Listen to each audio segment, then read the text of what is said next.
Եկել գործընկերներ, մենք մեր տնտեսական քաղաքականության ռազմավարության մեջ միշտ էլ կարևորել ենք ենթակառուցվածքների դերը եւ այդ առումով ուզում եմ ընդգծել, որ երբ այսօր քննարկումներ են գնում Հայաստանի տնտեսական ակտիվության պատճառների եւ բացատրությունների մասին, կարծում եմ դրանում որոշակի եւ էական դեր ունի այն, որ վերջին տարիներին մենք Հայաստանի Հանրապետությունում ենթակառուցվածքների վիճակի շատ էական փոփոխությունների են հասել։ Ես սա ասում եմ նաև փորձելով կապել այսօրվա մեր քննարկված հարցի հետ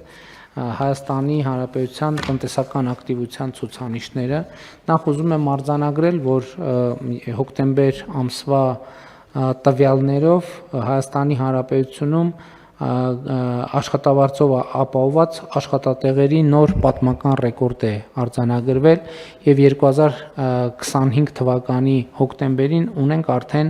810,074 աշխատատեղ, որը նախորդ ամսվա համեմատ 5000 ավելի քան 5000-ով ավել է կամ շուրջ 5000-ով ավել է, բայց ես համեմատությունները բերում եմ նաև այս անգամ էլ 2018 թվականի հոկտեմբերի համեմատ եւ 2018 թվականի հոկտեմբերի համեմատ աշխատատեղերը ավելացել են 223895-ով։ Իսկ աշխատավարձի ֆոնդը, ընդհանուր համախառն աշխատավարձի ֆոնդը ավելացել է 149 միլիարդ դրամով եւ միջին աշխատավարձը, որը կազմել է հոկտեմբերին 313,000, ավելացել է 135,000 դրամով։ Այս տնտեսական ցուցանիշները, այսինքն հիմա այս կարգի տնտեսական ցուցանիշները բարեբախտաբար եւ ուրախալի կերպով նորություն չեն, որովհետեւ մենք կառավարության նիստում պարբերաբար այս թեմաներին անդրադառնում ենք։ Հաջորդը, որ կուզենայի նշել, հետեւյալն է, որ մենք հոկտեմբերին, նախորդ տարվա հոկտեմբերի նկատմամբ ունեցել ենք 11% տնտեսական ակտիվության ցուցանիշի աճ, իսկ արդեն 2025 թվականի առաջին 10 ամիսները նախորդ տարվա հունվար-հոկտեմբերի համեմատ տնտեսական ակտիվության ցուցանիշը կազմել է 8.1%։ Սա նույնպես կարծում եմ շատ կարևոր եւ շատ պոզիտիվ ցուցանիշ է։ Նաեւ ընդգծեմ, որ սա տնտեսական ակտիվության ցուցանիշն է եւ տնտեսական աճի հաշվարկը չէ, բայց նաեւ պիտի արձանագրեմ, որ եթե ես ճիշտ եմ հիշում թվերը, 9 ամիսներով մենք արդեն ունենք 6% արձանագրված տնտեսական աճ։ Ես կարծում եմ, որ սրանք իսկապես շատ լավ ցուցանիշներ են եւ պետք է արձանագրել, որ արդեն ոչ առաջին տարին մեր տնտեսության աճը կանխատեսվածից տեսանելիորեն ավել է եւ նաեւ կարծում եմ սրա պատճառն այն է, որ մենք անդադ մեր քաղաքականություններում բացի ենթակառուցվածքներից ընդգծում ենք մարդու ստեղծարար աշխատանքի կարևորությունը եւ այդ ստեղծարար աշխատանքի արդյունավետությունը բարձրացնելու առումով կրթության կարևորությունը եւ կարծում եմ, որ այս ուղերձները ընկալվում են եւ այդ ուղերձները իրագործվում են ամենօրյա կյանքում։ Ես ուզում եմ եւս մեկ անգամ գնահատանքի եւ շնորհակալության խոսքեր ասել Հայաստանում աշխատող, արդյունք ստեղծող եւ օրենքով նախատեսված հարկերը վճարող քաղաքացիներին, նաեւ ուզում եմ ընդգծել, որ վերջին ամիսներին ես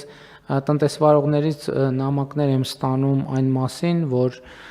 հարկային մարմինները, այսպես ասած, չափից ավելի խստապահանջ են եւ նաեւ քննչական մարմինները չափից ավելի խստապահանջ։ Գիտեք, եւ ես ընդհանրապես մեր գործընկերների հետ զրույցում այսպիսի սկզբունք ենք մենք ворթեգրել։ Մեր սկզբունքը հետեւյալն է, որ Հայաստանի Հանրապետությունում բառացի ինչ որ ասում եմ, սա ես մեջբերում եմ մեր աշխատանքային քննարկումներից առանց մի բառ ավելացնելու կամ պակասացնելու, որ Հայաստանի Հանրապետությունում չպետք է լինի որևէ տնտեսվարող, որը ունենա օբյեկտիվ հիմք ասելու, որ կառավարությունը հարկային գործունեության ֆիսկալ պրոցեսների արդյունքում իրենից վերցրել է թեկուզ մի լումա ավել հարկ կամ տուր։ Եվ բայց մյուս կողմից կառավարության դիրքորոշումն էլ այն է, որ չպիտի լինի տնտեսվարող, որ վճարի օրենքով նախատեսվածից մի լումա պակաս հարկ եւ տուրք։ Ես կարծում եմ, որ սա շատ կարևոր եւ սկզբունքային եւ օրինական եւ արդար մոտեցում է, բայց այնուամենայնիվ, քանի որ մեր տնտեսվարողները այդ թեմաները բարձրացնում են, մենք շաբաթ օրը ունենք աշխատաժողովը մեր երկրորդ տնտեսական ոլորտի ներկայացուցիչների հետ եւ մենք այդ հարցը կքննարկենք։ Իհարկե, ես նախորդ շրջանում այդ նամակներից առնվազն մի քանիսը մակագրել եմ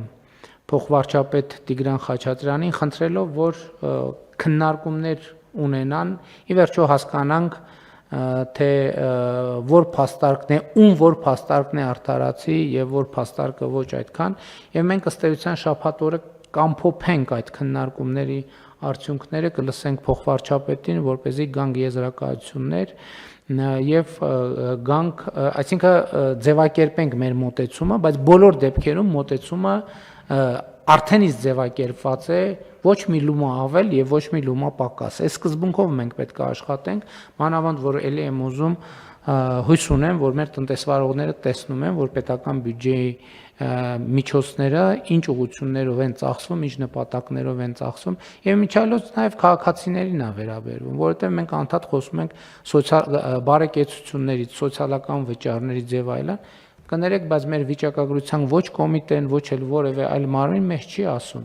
Իսկ այս process-ների արդյունքում, օրինակ Հայաստանի Հանրապետության քաղաքացիները քանի միլիարդ դրամ են խնայել, որ իրենց մեքենաները ջարդուփշուր չի եղել եւ նրանք չեն տարել տարբեր տեղերում նորոգման հավելյալ նորոգումների եւ այլն եւ այդպես շարունակ։ Ես ուզում եմ հանգստացնել բոլոր նրանց, ովքեր մտածում են, թե այս քաղաքականության արդյունքում ընդհանրավար արհեստավորների